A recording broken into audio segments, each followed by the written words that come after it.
Je tenais à féliciter l'ensemble des policiers, des gendarmes, des militaires qui ont œuvré depuis, puisqu'il faut savoir qu'on est là depuis 15 jours, on est vraiment dans le dur.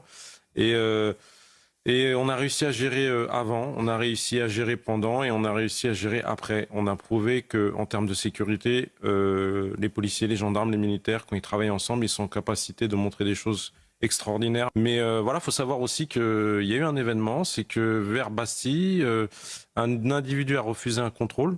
En voulant prendre la fuite, il a sauté dans la Seine.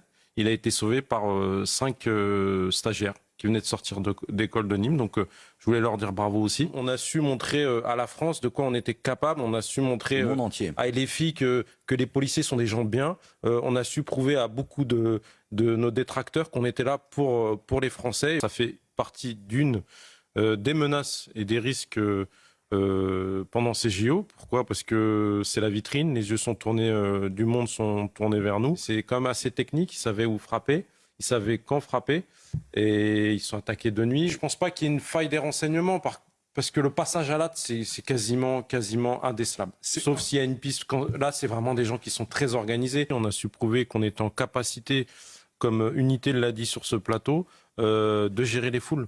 Avant, parce que après, une fois que le spectacle est fini, tout le monde. Tout le monde avait peur parce que le souvenir du Stade de France, la finale de la Ligue des Champions, tout ce qui s'est passé à ce moment-là a traumatisé, disons-le, de nombreux. Les champions, on peut quand même se.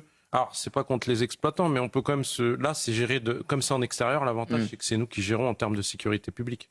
C'est pas pareil déjà, parce que quand ça se passe dans un stade, on l'a vu à Saint-Étienne avec le match entre le Maroc et l'Argentine, il y a eu quand même des gens qui ont réussi. Oh, c'était bon enfant, a dit Amélie Oudéa Castéra. Ouais, voilà, elle a donné son blanc-seing une fois de plus, donc on va voir les matchs suivants.